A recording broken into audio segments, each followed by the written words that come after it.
We want to show you today how to build a multi-million euro or Swiss franc business, how to go from good to great, how to invest and pitch successfully, and if you don't have an idea today, how to find the perfect business idea for you to be an entrepreneur tomorrow. So let me introduce you these 4 wonderful women after. It's Claudia Dietze, founding member and CEO of the internet company Freiheit.com Technologies. She knows and understands the specifics of working with technology, geeks, and how to promote and protect creativity, culture, fun, and style. Next one is Verena Delius. Verena, serial entrepreneur and McKinsey CEO of the Future Award winner in 2007. Today's head of Young Internet, Europe's leading social gaming company for kids. Verena is also heading her own firm, investment firm, a company specialized on the conception and closed-end funds. Then we have Benita Justus.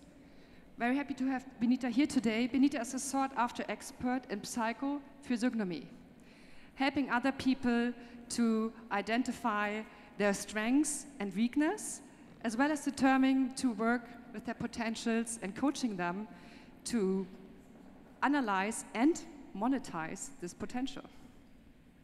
And the last one is Swiss entrepreneur, Swedish-born dentist, studied dentist, Sara Hürlimann, disruptive entrepreneur. And Sara founded in 2003 together with her husband the company Zahnarztzentrum.ch. And her story is incredible. She was talking to at least 10 banks to pitch her story, to pitch her idea, and none of them got the concept. So she ended up taking a private loan of 1 million Swiss francs to execute this idea. And today, some years after, she's making revenues, 35 million Swiss franc revenues last year. So she definitely can tell you how to be persistent and how to make your dream come true. So that's it. So I hope we get chairs and we can start the discussion.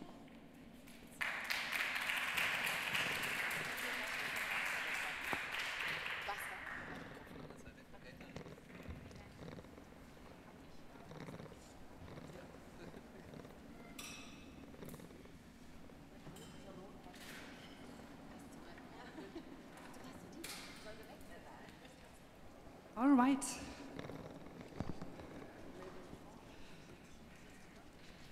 I have 7 minutes and 16 seconds to go for this panel. So. Okay, good. Just to clarify, yeah.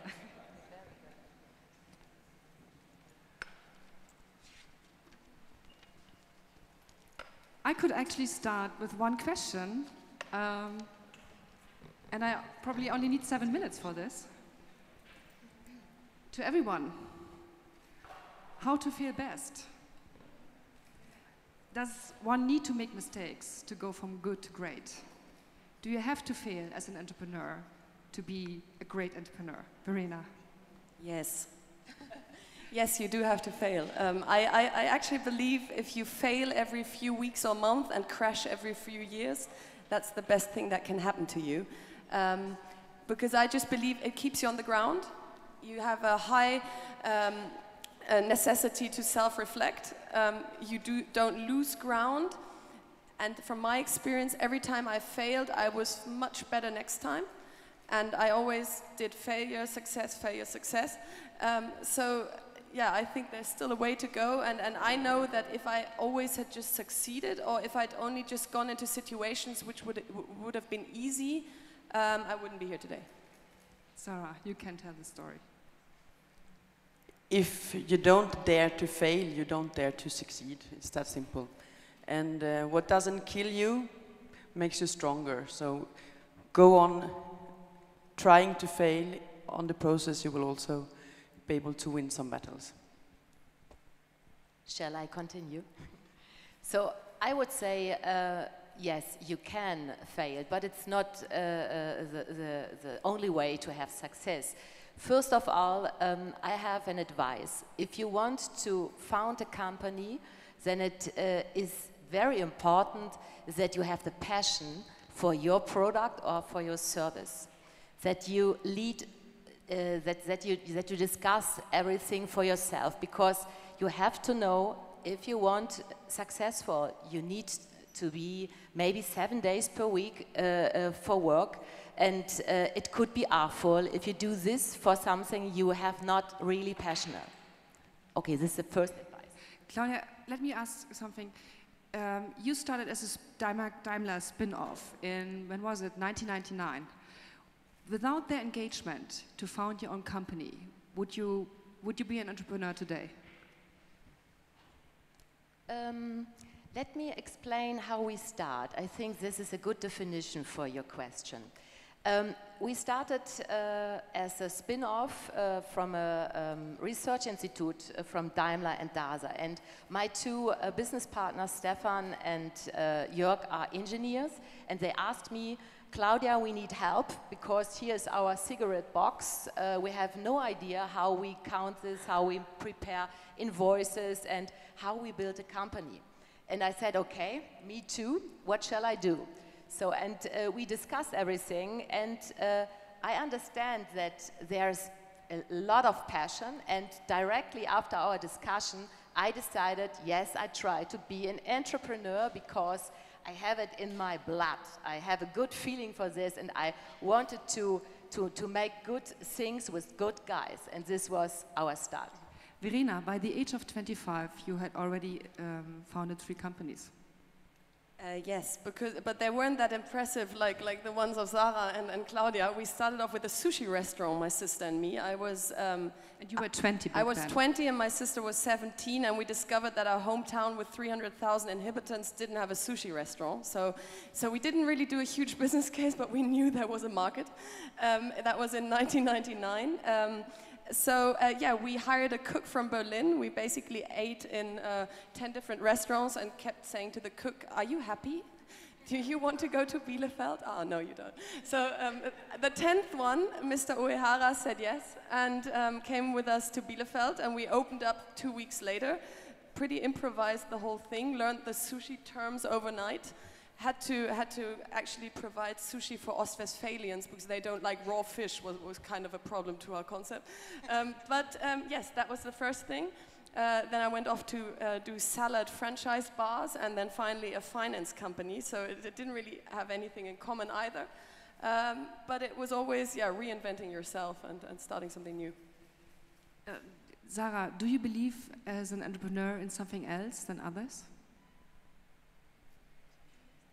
Than other people? Of course, you have to have a passion for what you do, and you have to be extremely able to make other people want to do what you want to do, because alone you manage nothing, right? So you have to have not only a crazy vision about something that maybe other people don't share, but you also have to make sure the other people walk your walk. So back in 2003, you had an amazing idea. You were talking to people who didn't get your point at all. And you were 100% sure, if not even more, you have to execute this idea. You executed this idea, and then you had resistance in the market because what you did was disruptive. You changed the system. I am in one of the oldest branches in the medical field, and of course, no one in my field saw the good thing about improving the world for the patient, because we're actually mostly looking to improve things for ourselves, right? It was, of course, not very accepted that I then broke out of this normal, I have my one-man office structure. And of course, since I am Swedish and did not do my studies in Switzerland, it was probably a bit easier for me to say, I'm very sad for you, dear other dentist, if you think this is horrible of me, but I do think this is something that will really benefit the patients, so I will do it anyway. So Benita, you're the expert for psychophysiognomy. Can you tell us briefly what it is all about? And can you also tell us, is passion something that is written in our face? Absolutely. There are a lot of aspects of passion that you can see in your face, especially in the eyes. And there are two words to that idea and physiognomy, and the first one is which one I'd like to talk about, is the face. And the face is just reading the faces, the height, the broadness, the way the structure is of a face, how high the forehead is, how big the nose is, how far the chin goes in front or back, but also every wrinkle and every bump in your face means something. Let's not take aside the fact that also the back of the head is also a very, very important part. But taking the psychology, the psych part of it, is that you separate your face into 3 sections. And it's the way you think, what you want, and what you do. So it's the mind, body, and soul connection. Then you think, for example, you have a high forehead and a fairly small nose. Putting it all briefly, you would say you have a very high thinker mentality, but you really don't want a lot because you're of whatever reasons. And then you have a very forward-moving chin, and you do a lot. So it always depends of how high and big or broad the aspect of a face is. It's a separation and the connection, which is very, very important. So if we all here would look at each other, Dimitri, JP, is there a feature in my face telling my neighbor I'm rather an entrepreneur, or I'm rather a manager, or somebody else? The most important part is asking the question the right way. There are so many different ways of being an entrepreneur. So yes, you can see if you have a nose that's very willing, or for example, you would say learning out of experience. Oh, I thought you meant my nose. No. I meant learning out of experience is a very high aspect in your forehead. So absolutely, you would say you can have to fall to learn. That is your philosophy of life, but that's not for everyone. It's yours, and you have it very, very strongly, and it's a fabulous issue of it. But for example, who does not have that quality falls and breaks, which is a problem. So yes, you do have a lot of ways to look at somebody and say, yes, he has the mentality or the idea or the focus or the creativity or whatever to be an entrepreneur. But what type of entrepreneur? So it's like sort of too broad to say. You have to be more specific to answer a question of what type of entrepreneur there is. Coming back to passion, Claudia, I want to ask you, you are a very passionate person. And after you founded Freiheit.com, the first 2 years, is there something that made it very special being an entrepreneur in the first 2 years? Did you have barriers you had to overcome that you haven't had the 8 years after, or can you share something? Was the passion growing or fading? First of all, we had a plan, and nothing happened beyond the plan. We started, and our plan was to build big, I have to explain, our company built internet software, but as we started, our plan was to build big enterprise company software which runs in browsers and robotics software. So robotics is something you have to know for programmers. It's a big dream. Everybody who wants or who develops wants to program robotics software. So, and then we stumbled directly into the internet bubble. And everybody comes to us and said, hey, we need a booking engine for customers, for flights, for hotels and last minutes. And the first impression was, oh my God, how boring is this? And we started, and we make this, our first customer called Travel Channel, and it's owned by Gruner, and yeah, it was the first time for such companies. So, but nevertheless, then we started with big-scaled e-commerce systems, and as it is, we solely focus today on it because this is the exciting part for business, for internet business now. Big data, a lot of transactions, and a lot of server. So, and I would say it completely changed our business model, and yes, we liked it, and we have a lot of success to let it flow, to come. You also said growth, not at any cost. Can you briefly say why not? Because everybody I know who is an entrepreneur, wants to grow, wants to expand? Yes, yes. It's easy to explain. I would say our success today is our efficiency, our organization, and our culture. You told a few seconds before, passion is a very big thing. If you hire a programmer, then you need to have technical geeks, somebody who wants to give all for this system. And for us, it was very exciting to find the right people. And we started without any investor instead of you two. We started without any investor. We run the company cash flow orientated, and we retail all over our profits the first 5 years.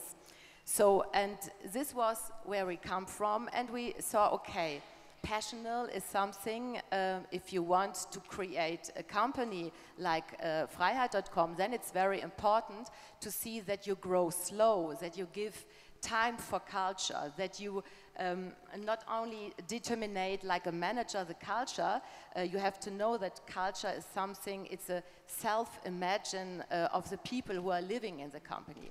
And for this, if I now discuss the thing, I would say we make 10 million turnover. This sounds not really big, but successful. But it's more important, how profit do you earn with this 10 million turnover? And that's a lot, sometimes much more than companies which have significant more turnover than we. So we have the passion, we have the right features, we have the great idea. How do we get financed? Well, definitely a vision which is larger than the present in which you're pitching your case. Because women tend to always only sell what they can 100% say that they will deliver. So usually a woman sells something where she says, yes, I've done that for 5 years. Yes, I have asked 5 other people whether I'm capable of it. Yes, I've got a few references why I should succeed. In the minute you pitch for a company and you sit in front of an investor, you have to sell so much more than you think you're capable of. So it's definitely passion, it's vision, it's having an answer to every question and making an answer up to every question where you don't have an answer. And that in the minute the question comes. My experience from the financing round was it's the best thing that can happen because they will ask every question and afterwards your business case is good. Before I went into these talks, the business case was a third of what it was afterwards because I hadn't asked myself all the questions they asked me. And by shooting out answers, which I kind of regretted some of them after I've said them, they were out there and you had to deliver on them and you had to perform. So you put yourself under pressure, which is good. You kind of sold more than you thought you were capable of, so you have to run quite fast to catch up. And the minute you feel they're giving you money, I don't want to draw stupid parallels, but it's cool. Okay, it's a long way to go there. Can you share 3 secrets to score at any pitch?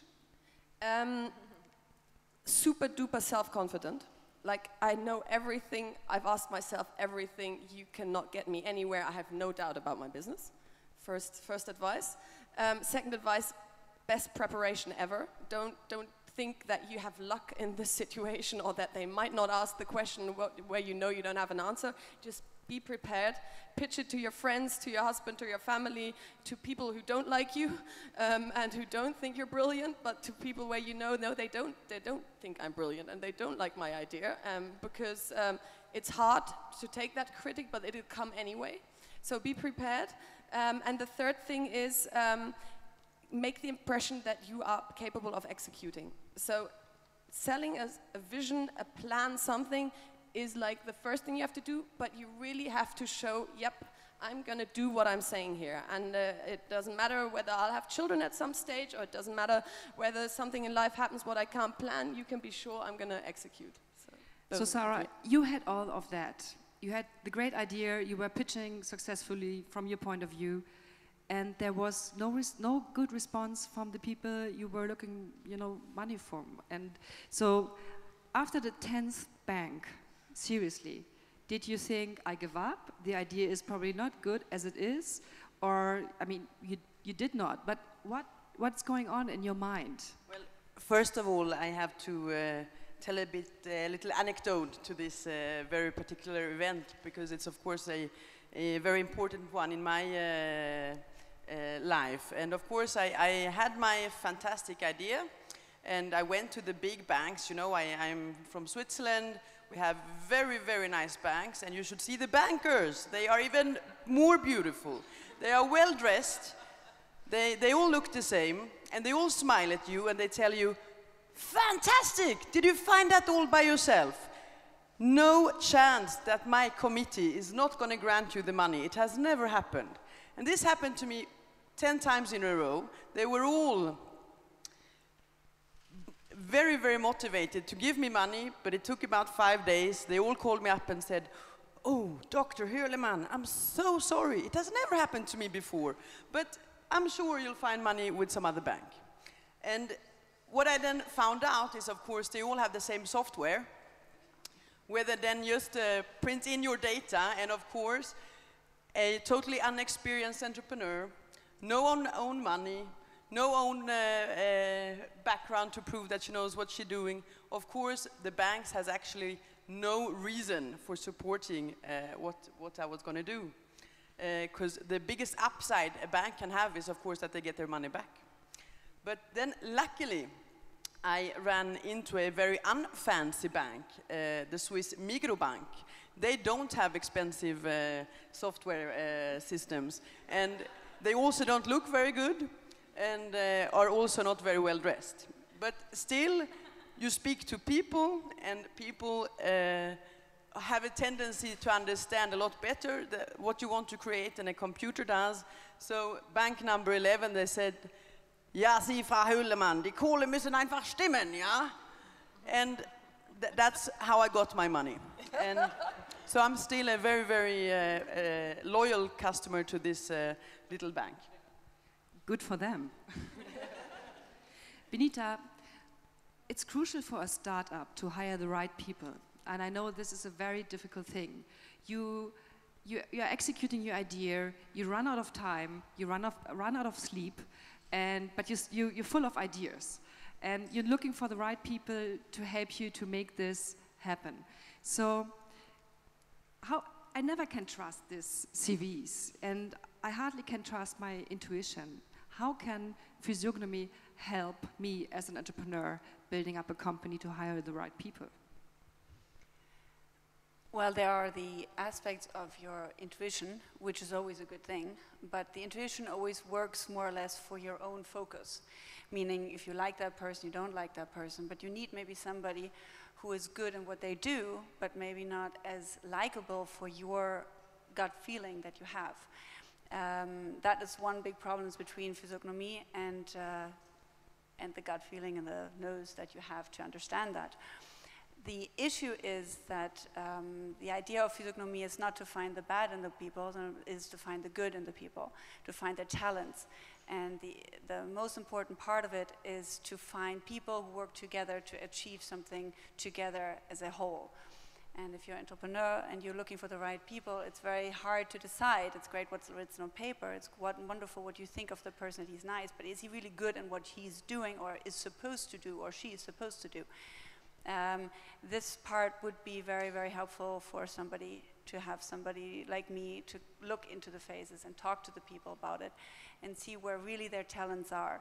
It's not only the aspect of what the person is good at, it's also the way he fits into a company, into the attitude, into the way the company is formed, built, the philosophy of it. So the whole aspect is a part of it. And yes, you can read about anything of that person, of how he's structured, if he's a thinker, or if he's mathematically seen, or if he's creative, or if he's multitasking, or take whatever aspect you need, and you can put out a wish list, and then one can see if that person has it or not. Claudia, you treat everybody from... Can I ask for something? Yes. How can I find a person with passion? What is the sign in the face? Eyebrows. The eyebrows are the part that if you normally, if you have very thick eyebrows and very, very strong eyebrows. It's the passion part. It's not the financial part. Do I have some? Absolutely. Okay. I also have very big eyebrows. So, Claudia, the cultural aspect, I'm coming back to this. You say that you treat everybody in your company and your client as an individual. So how can you be a company still unconventional and yet being extremely professional? I would say it's easy. You have to lead from the front. So this means that every thing you want to manage, you have to know about the details. But this is one aspect. A second aspect is more hire friends. Say, okay, is this a guy you want to have a coffee or to go out in the evening? And make clear, besides top marks and a good university degree, that this person fits in your culture. Because I said this before, culture is nothing you can determine it. It is something the people, the self-image of the people who are working in your company. And for us, it's very important day by day to have personal contact to everybody. So if we have a conversation, we have a conversation with each people in our company year by year for what have you done the last year and what are your targets and objectives for the next years. And we are 70 person now, it's not very small. I'd like to challenge you. I will. I strongly believe that if you take only people you want to be friends with, you have a company that is very much like you and very homogeneous. And your customers are not homogeneous, our patients are not homogeneous, and for me, I see it differently. I think you should make sure that people share your interest in the high detail and in the core business, the quality of what you do, but they need to be different. They should come from different places, they should bring different things in, because they will also be talking to different kinds of customers. You don't challenge me, you are completely right. Because this is not what I wanted to say. To say, hire people like yourself. No, this is not correct, and it's very, very important to have different people. If you will see the team of Freiheit.com, you would say, wow, this is a crowd of people from individuals. But they have only one thing in common. They want to do great things. And it doesn't matter how long it takes. This is very important for the culture and nothing else. So, Verena, Claudia said success comes from passion. I'm very passionate, but I don't have an idea. So I want to be an entrepreneur. How do I do that? I think that's the biggest problem, that you think you can only be an entrepreneur if you can create the ideas yourself to be an entrepreneur. I myself, apart from that sushi restaurant, which wasn't really like brilliant and innovative, don't have ideas to build up new companies, but I know people who have ideas who don't execute.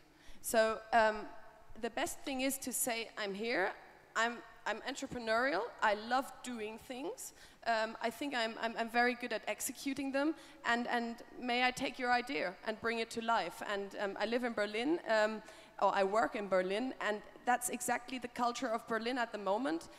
You have lots of startups which are founded and run by people who didn't have the idea, but who went to the right people and said, I'm here, I want to make a difference, I'm bored of my job, I kind of want to change something, and I can now either not do it because I didn't have the idea myself, or I can just trust and challenge ideas of others and execute them. And if my biggest wish would be that especially more women did that, because every time I'm asked, so who is there? Who founded a company in Germany and is female in the internet sector, for example? And you can basically say, well, none, nobody. You have 3-4 women who did so. And I think women tend to always think that things have to come out of themselves. So if I didn't have the idea, and if I didn't look around and saw that, it's not mine, and I can't now say that is my business, somebody else gave me the idea. Well, if he puts you in the place to execute, he does so because he has a financial interest and he thinks you're the right person to do so. So my big call would be take on ideas which are flowing around like crazy at the moment, and what is lacking are the entrepreneurs at executing them. It's not a matter of a lack of ideas, which we have right now. Amen. Is that a dito? Okay, so if I can... She wants to challenge you. Yeah, so if somebody in this audience here wants to be an entrepreneur, needs an idea, he or she is talking to you. Yes. Am I correct? Perfect. Not You that know, you have to challenge these ladies, you know, and they love it. We know the people who can then get you started. Verena, you also said timing is great, but not everything. So is it eventually just luck? Or just lucky that one is a great entrepreneur? I don't think it's luck. I don't think you wake up one morning and say, oh, let's try to be an entrepreneur, and in the evening you say, oh, great, it worked. I think you have a part in your genes, you have a part in your education, you have a part in the social surroundings, and you have a part from motivation by others. For me, in 2000, I studied in Switzerland, in St. Gallen in 2000, in the new economy. I had your husband and the Zambas and all sorts of people talking at our entrepreneurial forum. And I just sat there and I wished I didn't have 2 years to go at uni. And I wished I had the ideas they had. And I wished I had the guts to do it. I then started with the sushi restaurant and felt better. But I think it's about role models. It's about seeing other people doing it. And my biggest, the biggest reason I'm doing what I'm doing, and I'm talking about it, and I'm talking about what didn't work, is I want others to do it too. And what Maria Furtwängler said this morning, we don't have images in our head of certain things. We don't have images of founders, of female founders in our head. And I think if we had 10 here, who would be sitting in Berlin currently and doing Vimdu and Groupon and Zalando and all these hotshot internet startups, then we wouldn't be talking about why females don't found. We would just say, oh, well, she can do it, I can do it. But at the moment, we don't have this, she can do it. Yeah, okay, we are going to change that for sure. Sara, what delivered the best results? Investing time, doing yourself, or money to outsource things, to getting things done? You have to do both. Nothing comes within putting in an effort. I mean, you have to be willing to work a lot, not only in the beginning, but during and also after. But nothing happens without money. So you have to learn how to fundraise. And my recommendation is, of course, that on an early stage of your company, try to fund it yourself, with your family, friends, and so on. And only when you have created some real value in your company, go out and sell yourself if you want to have some money flowing back into the company. But then first learn how to sell yourself. We women, as you said very correctly, we are very understating. I remember teaching at university and one of my last questions at every exam was, how many points have you scored at this exam? And all men, they thought they were a lot better than they were. And unfortunately, most women, they underestimated their own results. So you have to learn how to sell yourself, not only on your experience, but also on your vision. That's really important. That's how the men do it anyway. Okay, so Benita, how can I work with myself? How can I work with my weakness and my strengths to overcome, you know, this mindset? And how can I work with other people to help them to have another image of entrepreneurship? Well, you can book me, first of all, to coach you, to accomplish your goals. How can you work with them in the sense of seriously understanding the way they think? So you do need somebody who reads the faces and the back heads and the whole surrounding. And yes, this question has been asked me many times, everywhere between doorways and on the courtyard and everywhere. Oh, tell me something about my face. Oh, how am I? Most people, which is really the part that was astonishing for me, was to realize that most people don't know what they're good at, and they don't know what their talents are. They do things because society or family or somebody told them to do that. And it's great that they do it, and they might even do a wonderful job, but they know something is missing. They know there's something more, but what can that be? And then when you start talking to them, suddenly this whole enlightenment comes of, yeah, I always knew I had that, but I didn't know that was a talent. That's the best part of doing psychophysiognomy, because it is helping the people really to understand how good they can be in what they do. So yes, I do believe one has to have somebody at their side to tell them sometimes and believe in them.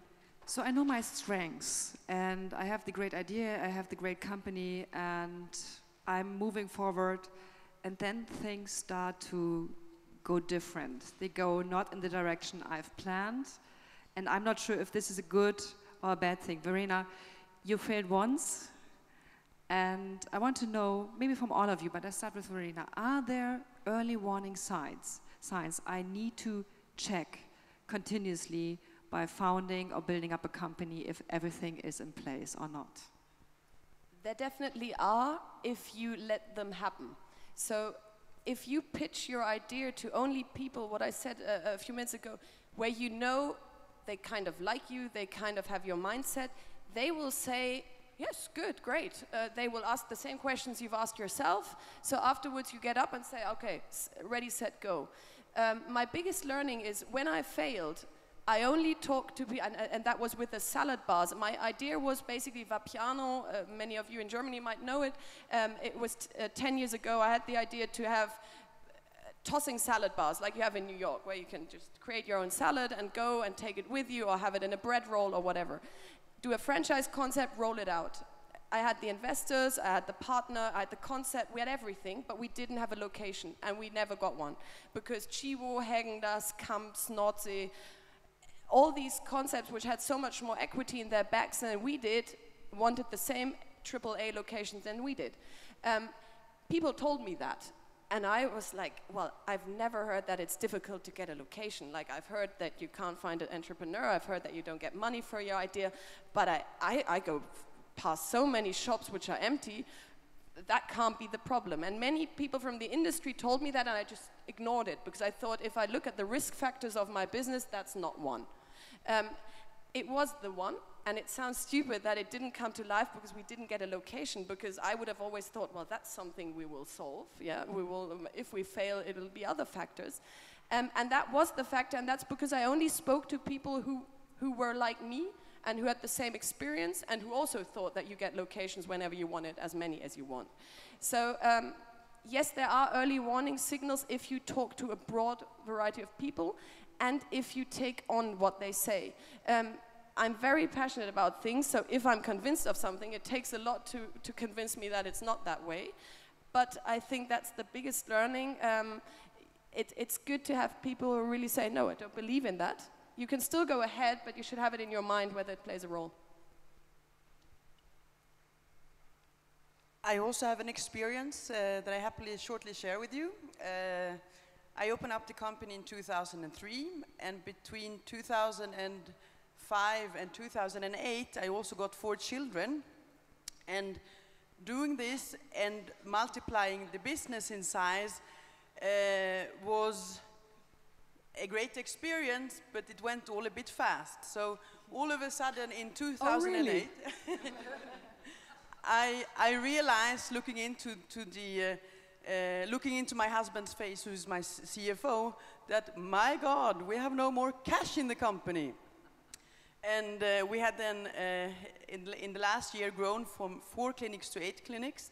And since we gotten so good in multiplying, we did not think about the other small parts that also have to be there. And the signs were of course there. I mean, not only the physical ones, you start to sweat, the hair gets gray and so on, but of course also there are more scaring problems when you have dues to the bank and salaries to pay and so on. And these signs you of course cannot ignore. You have to react on them and react fast to make sure the success doesn't turn into something bad. Claudia, you said it at the beginning. You started 1999, and then briefly afterwards, the new economy bubble burst. So you founded a business based on these clients, based on the sector. The clients were, they were just gone. The sector was on their knees. That's probably not the best start for a company, right? Right.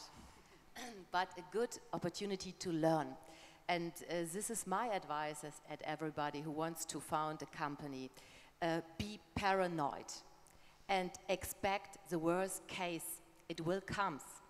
And you can be prepared for the worst case if you know it. So this is something, this was very important for us. We had no investor. We are pure cash flow orientated growing. And for us, what was very important to be independent, because we wanted to choose for which customer we want to work for and for which customer not. So, and then the e-commerce, the internet bubble burst, right? It was a very big opportunity. And for us, it was very good because you could imagine that maybe it comes. And we decided to work for really good big e-commerce companies at that time. This means they earned a lot of money at that time, and we too. So Verena, coming back to what you said, because it sounds so easy to fail. It's like, yeah, I did it, it didn't work, burned money, and no, it's not. I want to come back on this because I want everybody here in this audience who wants to be an entrepreneur encouraged that there's a time, as Claudia said, that will come and that will be there, and you are better prepared for this time. And so to go into details, we were working for a whole year. You had the design, you had the branding, you hired people, and to make it even worse, you had capital from VCs. You were pitching, and you said, oh my gosh, did I just say that? Do I really have to deliver what I said? And you said, okay, I do it, I deliver what I said. Now, you failed even before you started, and you had to go back to these biggies in the VC environment and had to explain them, look guys, I just burned your millions, but I did everything to make it work. I mean, it sounds funny now, but it wasn't. But can you share? Yeah, I can make it really explicit. I left Munich Re in 2004, where it was still post-new economy bubble crisis, where everybody say stay at a DAX concern, it's the best you can do. So I left Munich Re, I started up this business, I took on the money of 4 external investors. My parents thought I was crazy. We worked for a year, 24 hours, 7 days a week, around the clock. And then we had to go to the investors and tell them, not all of your money's gone, but quite a lot. We put our own in, that was gone. And I didn't really have that much, though it was gone. My parents said, well, I told you it wouldn't work. I told you should have stayed at Munich Re. You yourself thought, oh, I just crashed my career, which hadn't even started, because I studied, I did a great exam, everything was great. Munich Re wasn't like my perfect world, but it at least looked good on my CV. And then suddenly you crash a salad bar and it doesn't really look good. And because everything is kind of, there's not much hope in these times. So there's not much to be proud of. There's not much to look at and go to sleep at night and say, wow, cool day. I think because it just was a really extreme experience, you had 2 ways. The one was, okay, that was it with 25, which wasn't really very, very realistic. And the other one was, okay, you're only 25. Yeah, some haven't even started. That's things I told myself, yeah. Others study much longer, and nobody knows I just crashed, whatever. So I just thought, let's restart. And then I founded the finance company where I knew I had some skills, which I realized I didn't have so much in the salad industry, at least not enough. So then I started, and suddenly I regained self-confidence. It didn't happen quickly. It wasn't like crashing and rising again. It took a year. But the reason we kind of cut it after a year of work was we strictly said in the first place, we're giving ourselves 1 year. And either it flies or we stop it. Because my biggest fear was, like with a doctor thesis, that you kind of year by year say, oh, let's try it again. Another year, maybe we find a location. Then, we can't stop now. We've done so much work and so much money has gone in this. We can't stop it. That's bad. Because then you sit there and look at your lives at some stage, say, I've done 5 years of location searching for a salad bar, and I studied, and after 1 year, it's hard, but at least you can say it was like an MBA in failing or something. But it was only a year. So yeah, no, it didn't feel good, and it took a while until it did again. But there was never a point where you said, okay, that's it with entrepreneurship. No. Good. No. Sara, was there a time when you were pitching with the banks or talking to the bankers where you had this little voice telling you maybe your idea is not as good as you think? And if so, what did you do? Or if not, do you have advice for the people here what to make not to listen to this voice? You have to believe in your own idea, and you have to prove to others that you believe in your idea. That's why I agreed to take the first million of loan for my company on myself. I don't understand that they gave it to me, but anyway, because if I don't believe in my own idea, why should they? That's my number one. And the good ideas for opening a new company, you run them by every day. You every day have at least one service or one product where you feel, oh, this one could do better. And that is actually a potential idea that you could do something about if you would like to. And if you do believe so, you should not stop at the banks if they don't give you the money. There are business angels like yourself, and there are a lot of other people that are interested in developing really, really good ideas. So sometimes you have to take some more time than you had planned to do so, and maybe for a longer period you cannot have a very attractive salary and so on, but if you believe in it, go for it. Benita, I know this question is quite naughty, but I'm still going to ask this question. Is there a certain type of person I can't trust with money?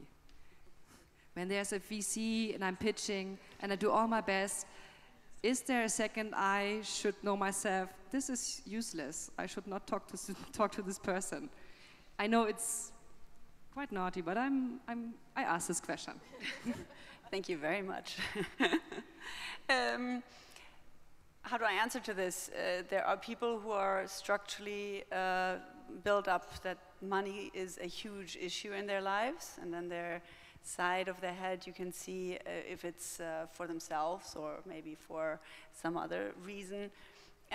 Some people work logically, some people work spontaneously. Coming back to it, sorry to say, but it comes down to in what possibility, in what situation do you give that person your money? It is a risk, always is, but if you focus down and you decide, I give somebody the money who's very spontaneous because I want to risk that money, like putting it into the bank for a safe deposit, that's one part, but if you give it to somebody who's very spontaneous with money, which you can see right away, or very stingy, you can see that also right away, it depends on what you ask for. So if I can see that right away, I don't need to be an expert to say I can trust my intuition. The intuition, I would say, is always good for your circle of your own little life, let's say this way. But if you work for a big company or if you employ people for different positions, it's very nice that you like that person who you employed, but that doesn't mean he's doing a good job. It's very, very good to have a good intuition, and he might be the nicest person that you've ever met, but is he or she really the person that you want for that job? That's always the difference of intuition and physiognomy.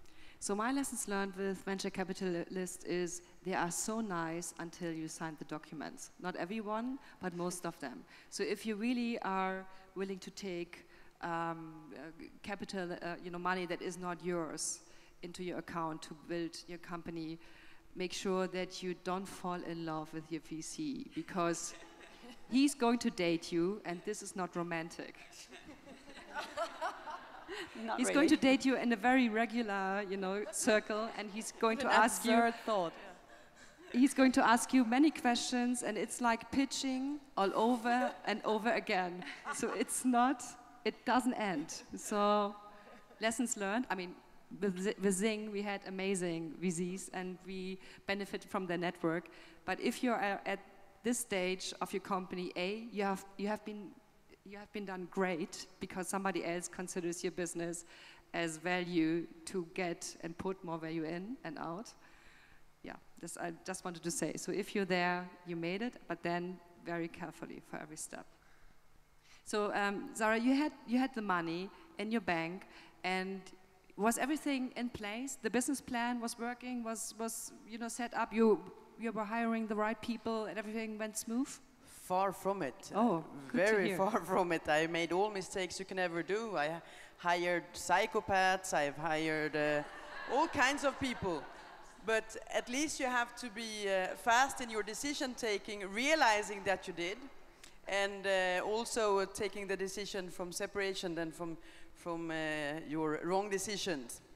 And when it comes to business plan, I mean, it's totally taken out of the blue when you have never done the business. So we luckily totally exceeded ours, which is a nice problem to have, but we had no clue about how to structure a business. I mean, it's not all about drilling, filling, and billing. You also have to be able to take care of all the other parts. There has to be someone taking the phone and so on. So there was a very, very long trip, but we realized if we do want to multiply ourselves, we need very fast to create handbooks for everything.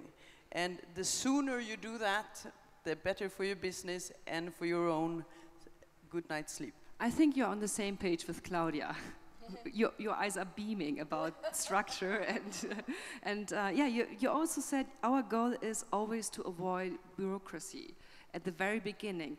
I find it quite difficult to think that a startup can do this, but you did this. Can you share?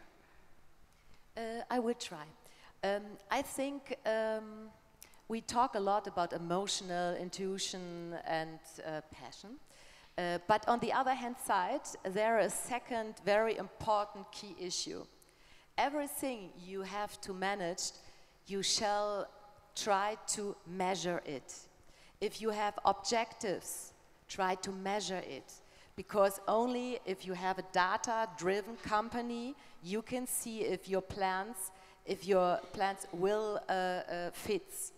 And this is difficult, and you have to find the right data, and it's also very important to make a good analysis between, but it's important. Besides a lot of passion, you need a very rational, logical other side, and to make sure that you go a little bit faster if you see it works, because if you have under control everything, you are not fast enough. It's a good sentence from a rally driver. And I would say, yes, I'm completely d'accord with this. But this is my advice, data-driven management. It's not only a word, it's very important for a good company and to lead it.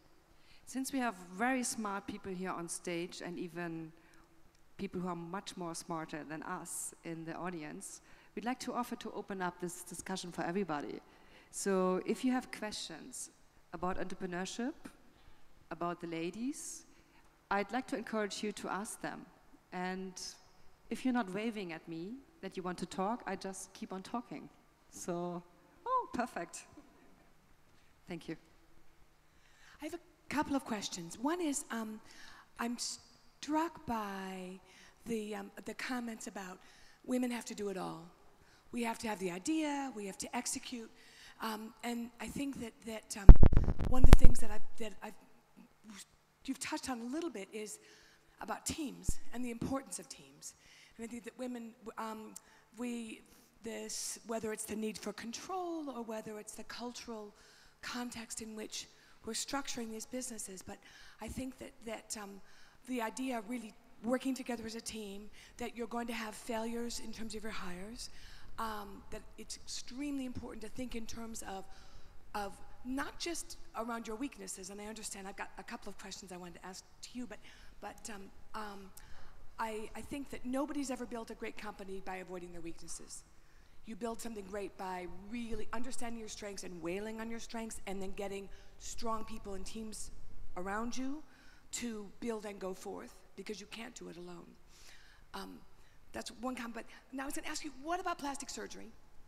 I mean, you know, people pay lots of plastic surgery, and when you talk about eyebrows, I look at everybody here has plucked eyebrows. I mean, you've got some very specific things that almost feel like, you know, it's a kind of typecasting on the face, as opposed to, and Botox in particular. Now they're talking about a lack of empathy because you can't you can't do the mirror neurons. So I'd love a little bit of comments first on teams, and then on the dilemma of plastic surgery. Great question. Questions? Teams are absolutely important, and not looking at the weaknesses, like looking at the strengths and pushing forward and putting people together who attach and to strive for something bigger. That's teamwork, and that's what every company is looking for, to find somebody who adds to your strength, who puts on to something. It's not putting the negative parts and putting them aside. It's the opposite, really. That's how I work, and that's how most of these women also work, I guess, in their companies. But you started with saying women have to do everything. They have to have the idea, they have to execute. I think men do too. There's no difference. And there's no difference in how important teams are to men or women. I think teams are important.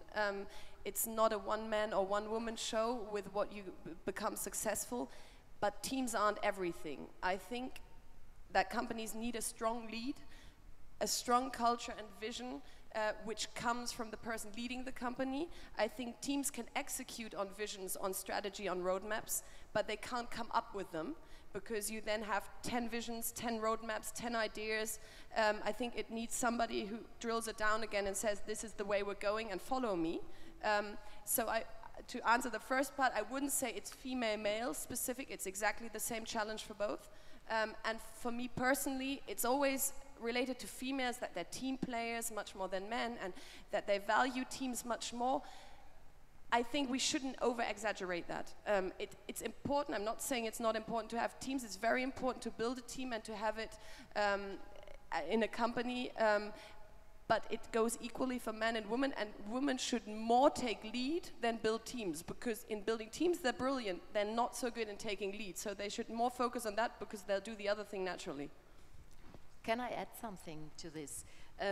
I would say in my teams, I like it to have a mixed teams, to have men's and women's, because we can learn from each other. I like to work with men's because they are tough, they are go forward. You told us sometimes they say, I'm so great, I'm so cool. Yes, but we can learn from this, even from this. And the women are so reliable. I always see that they are reliable for everything. And I have said, stop, this is not your task. It's a task from him. Let him do and make it. But teams, this is the success key for a company. You need teams, and you find the right group and mixture of a good team. I do business only with my husband together. We're a team. He's not only good looking and a lovely person, but he also has totally other skill sets than me. So together we are a team, a small one, and I agree with you completely. Alone is never good, but I think as a strong management, you have to set the marching direction so that the people working with you can easily follow. I want, Nora, just a second. You're next. Nora's next. The plastic surgery thing. I was thinking of that too. Everybody is waiting for the answer. I put it on my list because I'm really myself curious. Is my face the guarantee for my social status? Is it my path to be a rich person, to be a lucky person? And can I change this by plastic surgery? Can I change my being? if you change your character in that position, like if you don't like something about your face and you think, oh, this must be changed, but you don't change your character towards this image that you try to accomplish, it will always turn out another path. Two ideas to that. A lot of women make nose jobs, best operation for every doctor, because it will come back after 2 years. If you have a hunk here and you have it operated and you don't change your character, forget it, it comes back. Yes, it does. Yes, it does come back. You have the bone. Okay.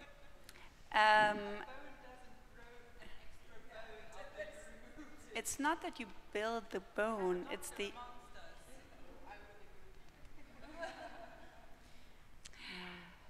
There are issues that you can change your face through the character. The character is the face that you respond to it.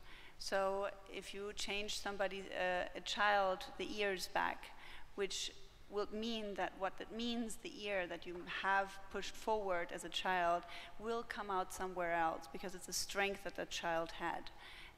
It doesn't mean always it is something good or bad, but it has something that you have to really take in consideration. Okay. What I can Nora. tell you for sure... We're running out of time. We need Nora. 1 second. What I can tell you for sure is that if you have your teeth done and you don't learn to brush them, they will look the same as they did before, and it will go fast. Yeah, I need to actually comment on the Okay. Well, and I mean, I find it very disturbing, actually. And I mean, on the one hand, personal background, half German, half Egyptian, you know, knowing how it is to look different in different societies. But on the other hand, I find it very, I think it's, in a way, it's exclusive and it's blocking actually good talent. When we talk about hiring good people, having certain preconceptions about someone, it makes you biased and maybe overlook something. I mean, we're all women here, and we all know that we had to fight a lot of prejudices. And I just find having such specific marks or features determining a certain character that might or might not hire you, I find that extremely dangerous, to be honest. But honestly, personally spoken, if I don't, I just do it myself. I think the pre-justice thing, like when I see people, I'm like, oh, this is like an angry man, or this is a very selfish woman. So I don't need to study this to judge or misjudge this myself. Yeah, but I think if it becomes a kind of a method or a kind of accepted, an accepted method, I think this is where we all have our preconceptions, but we have to get over them. I mean, this is what I think. We shouldn't get deeper into that. Yes, absolutely. It is a danger if you use it the wrong way. It is absolutely something that you can manipulate if you have the wrong aspect to it. But I try to underline, it is not something to look out for the bad. It is something to look for the good. And everybody has that thing. You look at somebody, you like him, you don't like him. You don't know why, but you don't. And you might say, oh, get over it. You must like everybody in the world. But that's not true. You have a gut feeling, you have a feeling that you like or dislike somebody. I disagree, because a lot of people, through their upbringing and their cultural notions, they have certain prejudices that you have to get over, and you can get over it if you meet more people that are different and you find out what you have in common with them. I love the discussion, and I want you to discuss this with a beer or a glass of wine, and I want Rafaela to ask a question. So, we've talked about prejudice and how women face that prejudice, but actually, do you feel that nowadays sometimes we get not too many opportunities, but we get the opportunity because we're women? So have you ever kind of come across that problem that actually we get treated differently in the way that we're doing something because we're doing something in a male-dominated industry, or that maybe we're doing something that women should be doing more of, and then we're promoted for that when really it makes no difference at all? So I just wanted to know of your experience of that thing. Shoot. Well, that's why we're invited here, actually. It's because we're women, I would guess, huh, today. Yes and no. I mean, it can play in your favor, and depending on which country you live in, it's more or less an obstacle. My experience is pretty down to earth. I mean, very often someone calls me up on my private phone and says, I would like to talk to the CEO, and I says, well, it's me on the phone, and it says, no, not the secretary, the real one. I think it's an asset, being a woman in this industry where there aren't very many women, and I don't have a situation in mind where somebody stopped me because I was a woman. I can't think of a situation where somebody said, oh, well, you're really good, or what you say makes sense, or gives me impression of, because you're a woman, you won't be able to do it. Yeah, exactly. I say it's an asset. I think I have advantages of being a woman, because if I stand in Berlin in a room with Marcel last week, 100 guys in the room, and me, it's good. It's easy. Yeah, and you get to talk to everybody you want to, and you. Oh, sorry. Can I add something? I have only one advice: don't think about this, because this is our biggest problem, that we always think about this, and if somebody, yes, even if it's a man asks you something, you always, as a woman, you would discuss how look at, is this okay, can I convince this group? Don't think about it, be yourself, authentical, and you will win, be sure. You at all. Another question. Hi, my name is Ulla. I run a tech startup called ThingLink, which I grew from 1 person to 15 during the last 10 months. And during this time, one of my favorite kind of topics that I like to think about is that when you talk to young girls about entrepreneurship, what is the message that you want to get through? And so I'd love to hear your opinion on that. And just to summarize quickly, the 3 messages that I'd like to get through, and this is not only for girls, I think it's for boys, for everyone, basically, is that, especially for girls, first thing is that I think it would be great if teenage girls would think that it's almost waste of time to think about boys. And you should use that time in thinking about good ideas. I think that's one message. Because that's true, it's almost waste of time. I mean, when you stop thinking about those boys, they will come after you then. So second message that I'd like to get through is that, what was I just thinking, it's good to say. Yes, the second message that I'd like to get through is that a company is a natural form of existence for an idea. So if you've got an idea, just set up a company. It's very easy, it's very fast, and you'll own it. So it's really like setting up a company. It's like, yes, you should do it. Next day, you got the idea. And the third idea, or the message that I'd like to get through is that delegate as much as you can. And actually, I just learned recently, and when we grew over 10 people, I just, kind of learned recently to say that actually, although I can do a lot of things, but I'm quite slow, to be honest. I'm really slow in doing Excels, although I know what I should, be calculating. I'm really slow in doing design, although I kind of know what so I just get better people doing that. I know what we should be doing, but I just get better people doing that job. So now it's going really great. So I think that and many times we don't dare to say that I'm not actually like super good in this, could you do this? But I think that we should do it just, that's the natural way of doing that. If you got the vision. Excellent last words. Thank you very much. I'd love, Elisabeth, but we run out of time by we continue some minutes. Sometime. Can we have another question? I would stop. Okay, Marcel would stop, so we are on full speed. It was awesome with you. You are a great audience. No, You're one great. question. No, wait. Okay, Elisabeth, your charm, 1. Go for it. Great, thank you so much. So I am also an entrepreneur startup, and I started from Spain in Cambridge in the US.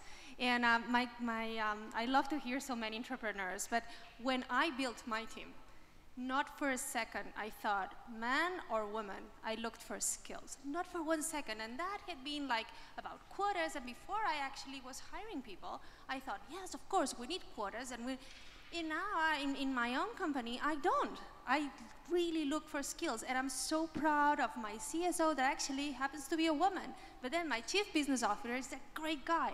And that's what I think, that when we all can start companies, we all can have, let's forget a little bit about woman, man, let's look for the best ideas, build companies, look for the skills, and exit them. That's the That was the the goal. end. This was very, very good. Thank you very much, everybody.